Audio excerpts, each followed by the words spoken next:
what, you got to lift because it has been an enormous spring racing carnival, that is for sure. And what a way to finish yesterday at Flemington. It was a huge week, and the weekend review, all thanks to Palmer Bet, none better to do it with me old mate Chris Roots, Rooter. Seriously, mate, I know we've been banging on about it, but it has been a spring carnival, hasn't it, for the ages? Not only in Melbourne, but Sydney as well, mate. It has been absolutely awesome, hasn't it? Think every week we've had something to talk about, haven't we? From the time this started, I think from Epsom Day we had Autumn Glow and her spectacular win there, and then we get into Kying Rising. We had the closing of the Valley and VR digging deep to beat Buckaroo. And yesterday, well, that's just one of the great race days in Australia now, isn't it? Pity about the weather, and I think there's one person on this podcast who's suffering a bit of Melbourne Cup hangover, Melbourne Cup Carnival hangover. And is Oh, it me because I wasn't there? fair dinkum, Rooter. It has been a huge week, I can assure you. And it's been a long day today, but we're soldiering on. And I did actually catch up with a few of the I've, jocks last night, and they were out and about letting the hair down as they should, which was great to see. I've got reports that the Emerald Hotel at 2 o'clock in the morning was a venue of choice last night. I think we ended up at the Emerald. We went to the George on Collins, the Jackpot Bar. It was everywhere, but paying for it today, that is for sure. But mate, let's go back just a couple of steps. I want to go back to Tuesday's Melbourne Cup. An Yep. amazing story, a great training performance from Tony and Calvin McAvoy, and Jamie Melham makes history, becoming the first woman to ever ride the double, the second woman in history to ride a Melbourne Cup winner. It's just a fantastic story. The late great Colin McKenna, fair dinkum. That was such an impressive victory too, and it was just a great ride by Jamie, wasn't it? Yeah, I probably underestimated the horse. I thought Caulfield Cup Day was its grand final, but Tony and Kelvin did a marvellous job to get it there in the shape it was. And then Jamie, have you seen? You won't see many better cup rides than that. As I No. said on the other day, I was watching the race, and then all of a sudden this horse appeared from nowhere, and I didn't know where she come from. And then when you see the run she took to get there, and when she bounces off Land Legend at about the 200, and just accelerates away from them, it was the best stayer. It's the best stayer in the country. It might be the best stayer in the world.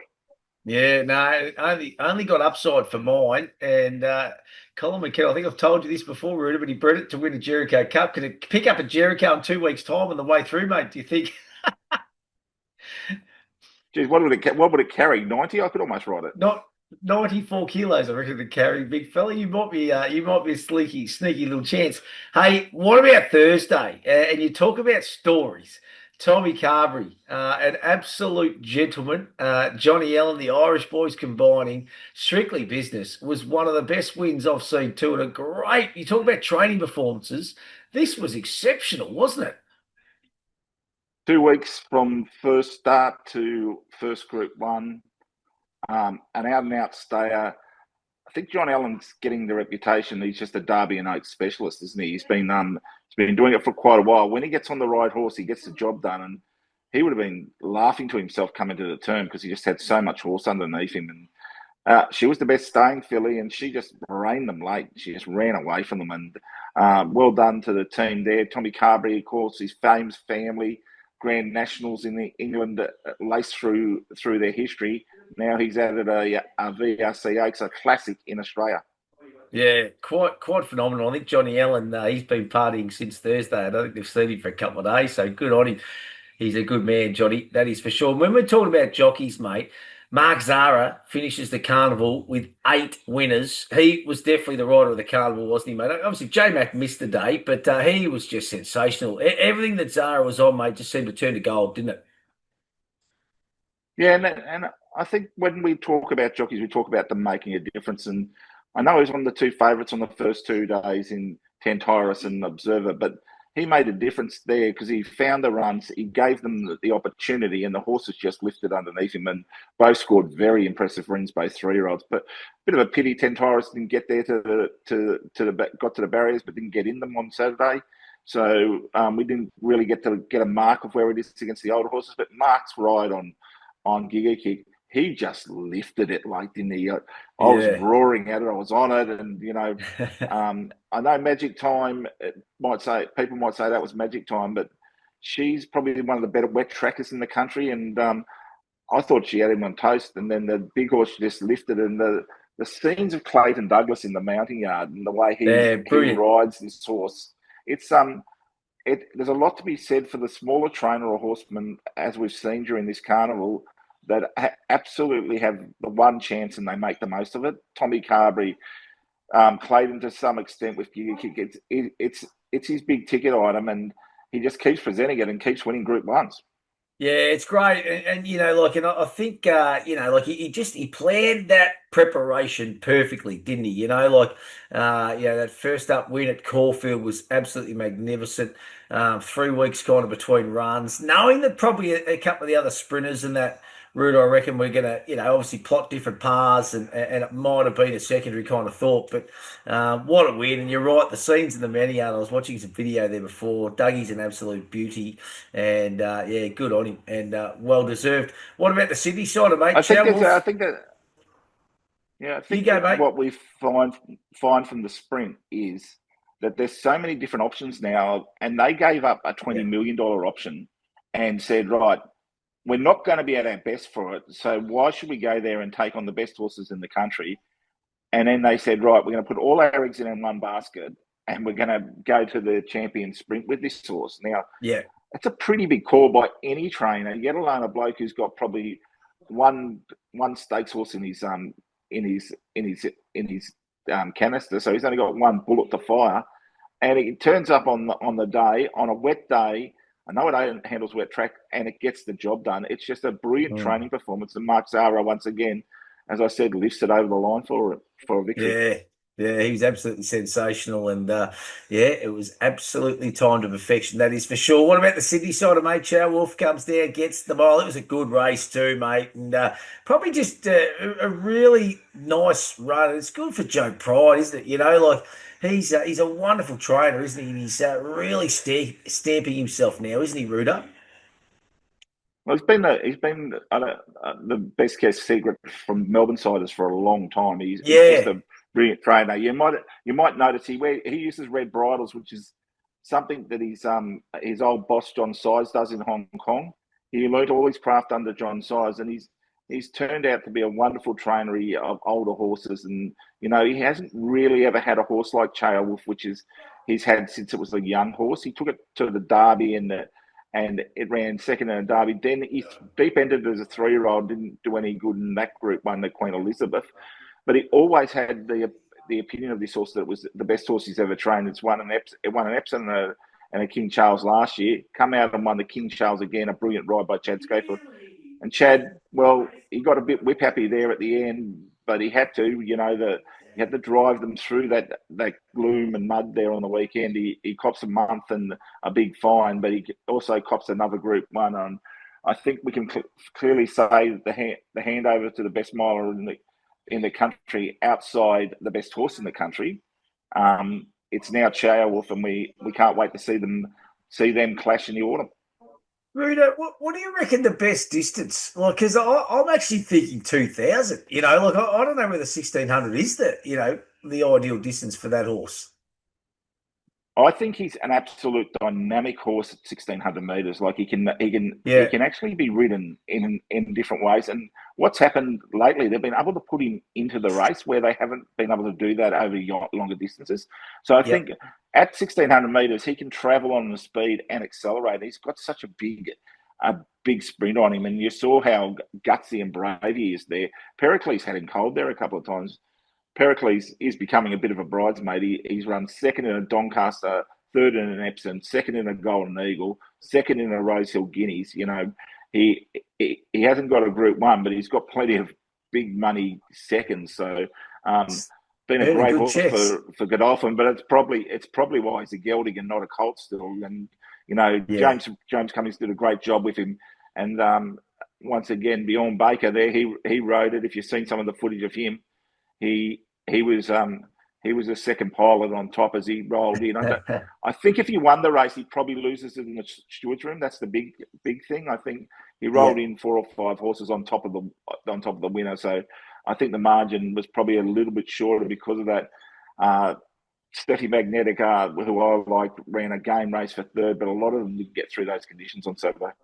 Yeah, no, it was. It was trying conditions, that is for sure, on and off the racetrack. And what about the Mighty Mare, mate? 12 Group 1s, Ruda, via Sistina. And the crowd went absolutely ballistic. It was great scenes on the weekend. It was quite phenomenal, mate, to be honest. This is why racing needs heroes. We don't with Colts, we don't see them for long enough for people to grow to love them. Like with Black Caviar and Winks, we saw them for 4 or 5 years, which made them become household names. It made people learn to love them. And Vera Steener's getting into that group. You got to remember, she came out here 2 years ago, a tried horse with a big price tag. I think it was 5.6 million. She's got that back in spades for you long, and Chris Waller's just got her absolutely hanging. And I think he's got a really good hold on her now. Like, if you watched him with the racing blogger, he said, I think she's improved since the Cox Plate. Now, I know that Wow. wasn't a really good field in the McKinnon, and, you'd expect her to beat that field 99 times out of 100, and probably the one time it gets beat is because she gets held up or something. But James McDonald just rode her with such arrogance, and that's when they're riding a horse with arrogance. They're at the top of their game. The horse is at the top of the game because he has to give the jockey that confidence. James just did the right thing, got it to the centre, made sure that nothing was in its way, and she just ploughed away. And in the end, it was a very easy win. I know Zambardo probably. I don't know how many rating points it gets for that, but it's one to watch in the future. I don't know what Nick Price does with it now. He'll find a race. He might find a nice weights and penalties race where it doesn't get a penalty for that, and it'll be one that I think a lot of people will be watching in the future. And other than that, they were just outclassed by a superb mare.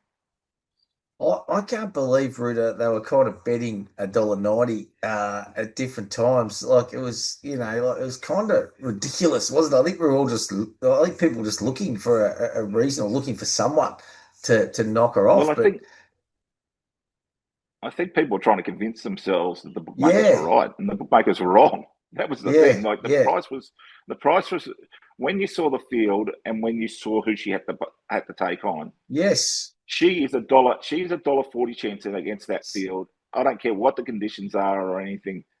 And and they were still betting $1.70, $1.75, and you're just going, yeah, what am I missing here? And sometimes the completely obvious in racing and in betting as well. Like sometimes the completely obvious is the absolute way to go, and that's what happened in the Melbourne Cup.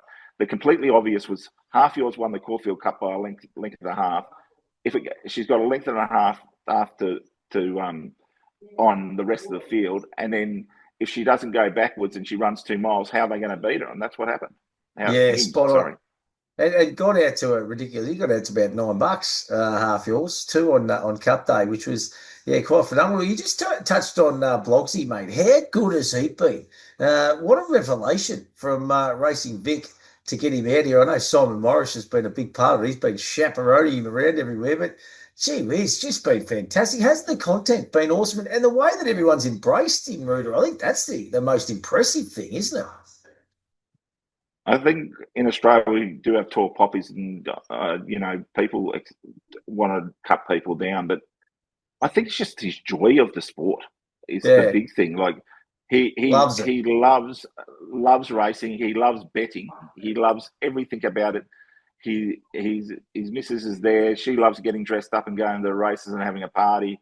I don't think he's missed a beer in Melbourne. I don't know how many he's been Oh, buying because I think there'd be enough people there to buy him beers. But it was just a masterstroke by Racing Victoria, and I think we'll see him out here again. Reading between the lines from what I've read on social media and things like that, he's not really backed by the industry over in England, but yeah, it takes a that's what I certain gather. sort of person. It's certain sort of person to do what he does. Like, I don't think you can pick up your phone and start being the racing blogger. You've got to have that delivery, and I think while it doesn't feel professional, it is really slick and professional. But it's just the passion that comes through in his voice that makes him so good for the industry. And in days where people don't really really get their information in 2-minute bites on the internet. He is just fantastic because he introduces everyone to the main characters of our sport. And I have to say, Racing Victoria gave him incredible access. I've done 15 Melbourne Cup Carnivals. I've never been allowed into the quarantine barn at Werribee, and he's in there 5 days out from the Melbourne Cup. So Yeah, he was well looked after. He had the right access to the right places, and he showcased the carnival second to none. And I think there'll be a lot of people overseas looking at it and going, well, I might have to come to Flemington next year. Yeah, absolutely. Showcased our racing over here amazingly well. And I think there's even talks with him because he loves jumps racing. So I think the Womble Racing Club are trying and working on getting him out here for the May Racing Carnival, which would be huge. And he would love it by the sounds of it.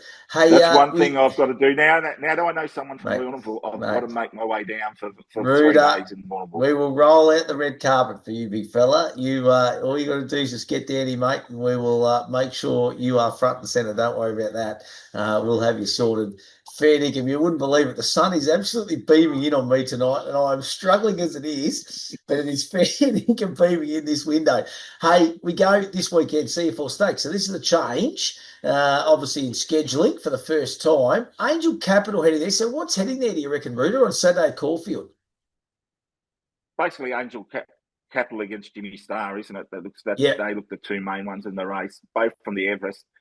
Interesting, this race. It sort of takes a bit of it gives the Everest horses and the Golden Eagle horses a place to arrive after their grand finals in Sydney. So interesting that Jimmy Star, they decided to go one more after winning the big money in the Russell Boarding. Angel Capital, this just has Chris Wallace special written all over it. It's when he ran so well in the Everest, there was talk of him running in a Golden Eagle. I thought, that's not Chris if he wants to win the Group 1. And I said, a month between runs, back to Caulfield, obviously handles Caulfield. We saw what he did in the Sir Rupert Clarke. He just looks like he'll be ready to go. Benny Melham in the saddle, and he's got something to make up. And he's only got 8. It looks like it's only be 7 or 8. So he's not going to be that many traffic problems. I think these two could absolutely clear out and have a 2-horse war in this race late. I think, and I reckon he races better. He races better this way too. I reckon, like the Victorian way, mate. I think you're right. I think he accelerates better your way. I don't know. I don't think he has that instant acceleration he has in Sydney. He sort of took a while to find his acceleration in the Everest. And I spoke to Ben after the race, and he said he was only hitting the top in the last 100 metres when they were getting to the winning post, rather than hitting it 100 metres out and chasing them down. He would have run second in the Everest. He would have run straight past Jimmy Star. I cannot not see him starting favourite. I think in my eyes it should probably be $2 and $2.50 maybe. That might be about the right money, although they might be a bit different in the market. But I think Angel Capital has had this race on its platform since the Rupert Clarke. I think Chris Waller thought, we'll get an Everest spot, we'll go a month, and we'll get the Group 1 for this horse, which is very important, being a Yulong horse. Yeah, absolutely. I'm super keen this weekend. That is for sure. I just, this sun is absolutely. And last week, Andre was into me, our little social media guru that looks after us at Palmerbet, mate. He said, "Geez, you're glowing, you're shining, but it's just the sun coming in." He reckons I've had a bit of Botox, Ruda. I said, "Cut it out, mate." I said, "No Botox. There's more wrinkles here." You don't want to get Andre upset with you. He'll come from a great height on you. Mate, he's a big man, the big Trey, that is for sure. Great fella too, and the team at Palmerbet is, as we know, Ruta. Download that Palmerbet app, get involved yourself, and always think, is that the bet you really want to have? It's been a sensational spring racing carnival thus far. We're not finished yet, and then we head into, of course, WA racing. We've got the Country Cups happening, Newcastle this weekend too, Ruta. How about WA? We've got our man there. He's got a bit of pressure on him now because I've got an all up rolling in the Cosmic Crusader, which he's been talking up for 6 months. So I'll be into Adam on the weekend just to find out what I should be laying off on in the railway. He's a good man, that is for sure. Hey, listen, mate, great to talk to you. Great to recap what has been a sensational week at Flemington, and we'll catch up next week, buddy.